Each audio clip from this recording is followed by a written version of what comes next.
This is what Kashi Vishwanath means. Unfortunately, today a lot of it is lost, but this is phenomenal for many people who aspire for this. So this is a huge step in that direction. One must understand this is about Vishwanath. I hope everybody gets this message. The temple also is conducted in such a way. I think that is largely gone. Anybody who wants to come, it should be open to them. Sadhguru, we're here in Davos at a time when in India there's a big chatter about what's happening at the Gyanvapi Mosque, where there are two different kinds of contestations. One by the Hindu petitioners who are saying that this was originally a temple which was raised by Mughal Emperor Aurangzeb, and the other led by Asuddin Owaisi and many others who feel that because of the existence of the places of worship Act 1991, the status of the Gyanvapi Mosque should stay as it is. I'm very curious to know, as somebody who looks closely at society, how you think this very contentious issue should be looked at and addressed. Thousands of temples were razed to ground during invasions. Well, we couldn't protect them then. Now, talking about all those thousands of temples doesn't make sense.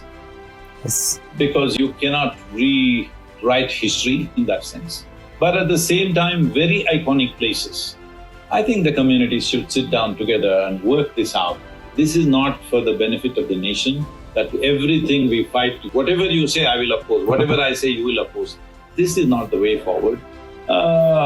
Some very iconic places, I think for once we should sit down and say, okay, these 2-3 sites, let's settle this. The rest of it, don't raise it again. I think we should do that instead of going one at a time and keeping the controversy on, unnecessary enmity between communities. This is not necessary. I feel as a civilized society, for once we should sit down and say, okay, what are the issues? Can we settle it or not? We should sit down and settle it. There must be some give and take in this. About this particular thing, I'm not conversant with the news, so I don't want to make a comment on that.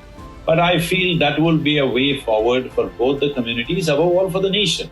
It's important. Yes. I think we should stop thinking in terms of Hindu community and Muslim community.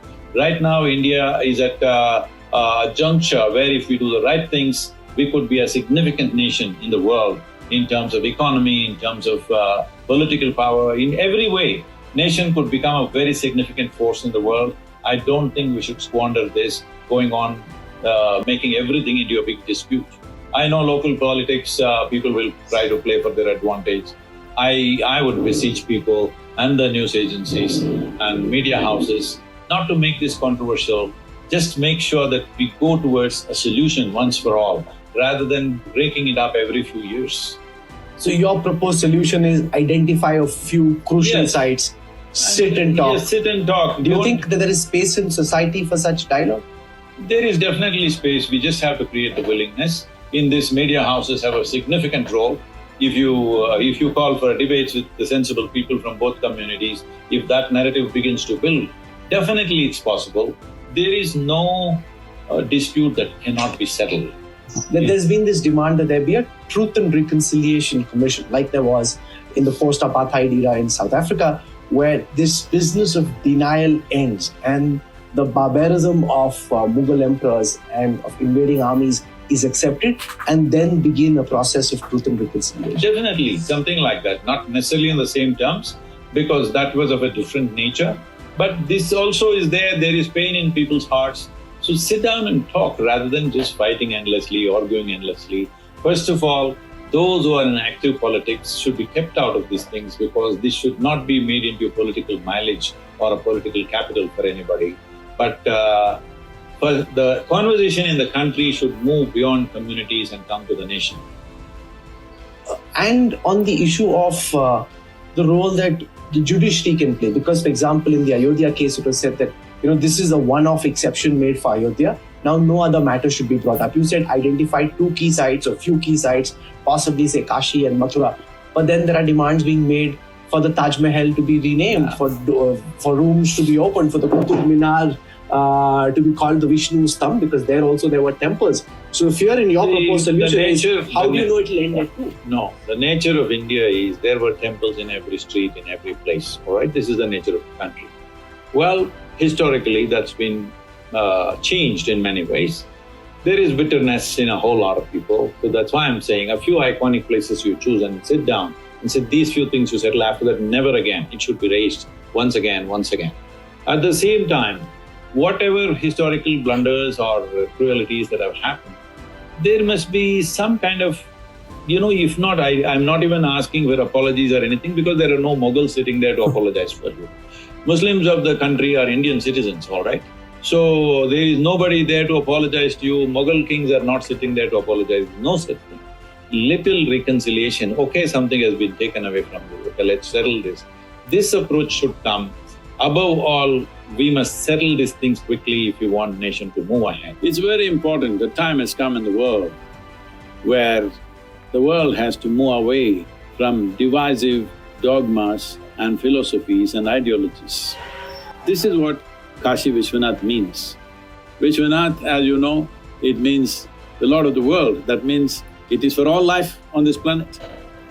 And when we say Kashi, it's a tower of light. What is the significance of a tower of light? And how does a place become a tower of light? We must understand Kashi as a mechanism. I'm using the word mechanism very consciously because it was built as a yantra with 72,000 shrines and 108 main temples, 54 of them for Shiva and 54 for Shakti, giving equal significance to masculine and feminine and forming a body. It's like a living body. Why 72,000 shrines is, there are 72,000 prana nadis in the body, so it's a mega human being sitting there. And the idea is to connect the micro and the macro, or the individual and the universal. So this is an instrument to transform and transcend a human being to areas and spaces that individual human beings by themselves may not be able to do. Not everybody is steeped in spiritual practices. How do they find expression to their longing? Because there is no human being in the world who doesn't have a longing to touch aspects and dimensions of life which are not yet in their life. Everybody wants to. Some people may invest their time and energies to do that consciously, others here and there aspire for it. Maybe instead of genuinely seeking within themselves, they will have a drink or they will drug or they'll do something. But you must understand all these are aspirations to touch something of the beyond. So here, we in this culture, in this Sanatana Dharma, we created instruments through which you could touch even ordinary people who don't have, who are not steeped in spiritual sadhana. They can also have an opportunity to transcend and transform their way of being. If not in their early life, at least towards the end of their life, they must go to Kashi to do this. There have been many attempts like this in the country, there are many places like this, but Kashi is a very, very daring project. A few thousand years ago, the size and the complexity and the sophistication of what it is truly incredible. And unfortunately today, a lot of it is lost. But this is phenomenal that once again, some revival has happened. The first time I went there, some journalists came to me and asked, Sadhguru, what is your impression of Kashi? I said, it's fabulous and filthy. They didn't like it. I said, see, this is the reality, you better address the filth. Fabulous is there, nobody is missing it, but if you do not address the filth, fabulous could get buried in the filth. Here we are, at last, Kashi has a revamp, Kashi has some amount of, if not the whole system being revived, at least a part of it being revived. I think this will go a long way for many, many people who aspire for this, who want to be there but cannot be there simply because of the way it was being conducted. So this is a huge step in that direction. One must understand this is about Vishwanath. This is about an inclusive process. This is not an exclusive process. This is about everybody. I hope everybody gets this message, and also the temple also is conducted in such a way, it does not discriminate between one and the other. During times of invasions, during times of occupation, during times of British rule, they evolved rules to stop other people, other nationalities and other religions. They used to stop at one time. I think that is largely gone. It must completely go. Anybody who wants to come, it should be open to them, because this is about Vishwanath Ji. The Archaeological Survey of India report says the temple existed at the site of Gyanvapi Mosque. This video talks about a problem in India at a place called Gyanvapi Mosque. Some people believe that it used to be a Hindu temple, while others think it should stay as mosque. Sadhguru says that it's important to stop fighting about what happened in the past and instead find a solution. He suggests that people should talk to each other, make compromises, and find a way to agree on what to do with important places like this. The Archaeological Survey of India did a study on the Gyanvapi Mosque complex and found the evidence that there was a Hindu temple there before the mosque was built. Last month, a special report about a problem was given to a court in a closed envelope. On Thursday, January 25th, the court gave copies of the report to both Hindu and Muslim people who were involved in the problem. In July 2023, the Varanasi District Court asked the Archaeological Survey of India to do a scientific study of a mosque and figure out if it was built on a top of Hindu temple. Here are 5 key takeaways from the Archaeological Survey of India report. The pre-existing structure was probably destroyed in the 17th century during the reign of Aurangzeb. The report talks about a special stone with the words carved on it. The words tell us that a mosque was built on a long time ago by a powerful ruler named Emperor Aurangzeb. The construction happened in the year 1676 and 1677. The words also say that the mosque was fixed or repaired in the years 1792 and 1793, and the people added a courtyard to it. The Archaeological Survey of India has picture of a stone that was taken a long time ago. They found out some lines about building a mosque and making it bigger were scratched out. After Aurangzeb gave a command to the people in charge of different areas to break down the schools and temples of people who believed in different religions. The buildings that were already there were destroyed. This information comes from a book called Masire Almigiri, written by Sir Jadunath Sarkar in 1947. In the past, someone said that a long time ago, the emperor told his workers to break down a temple of Vishwanath at a place called Kashi. Inscriptions in Devanagari, Grantha, Telugu and Kannada scripts with the names of deities found. During the survey, they found 34 writings on stones.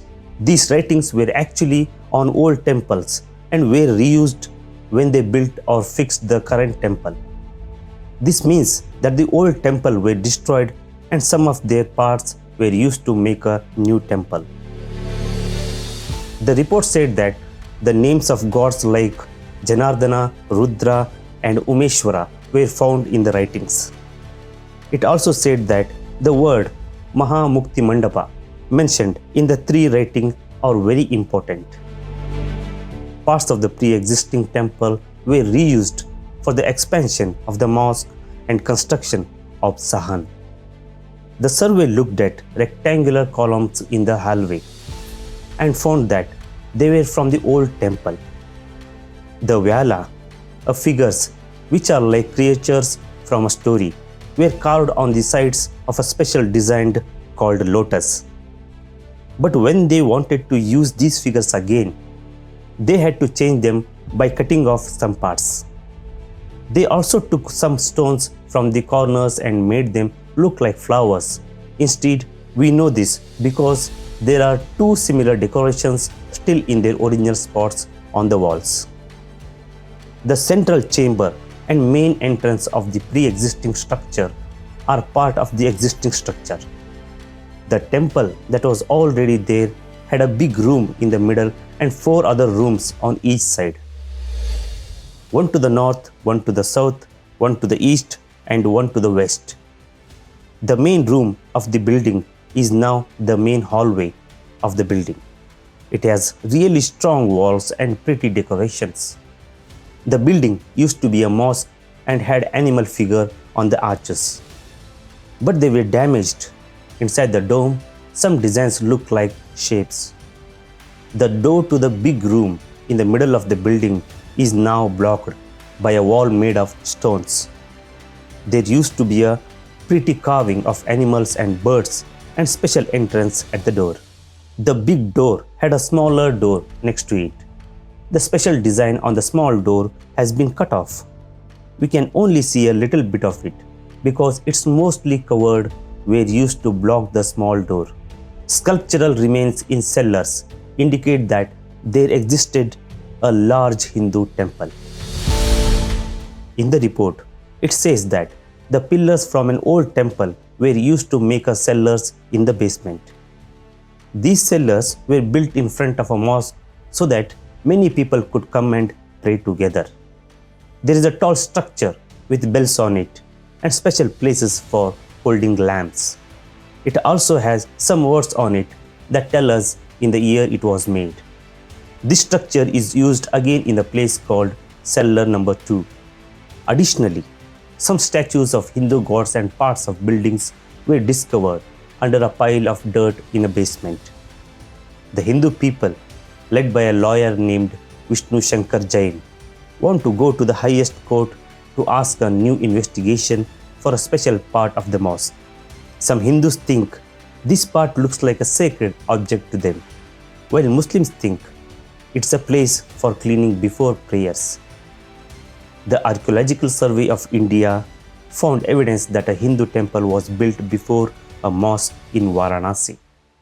However, it is important to understand that this is just a report and not a final decision. The Muslim group involved in the case will review the report and then decide what to do next. We hope you like this information. Comment your valuable opinions, like the video, share it with your friends and family, and don't forget to subscribe to our channel. Thanks for watching. Pranam.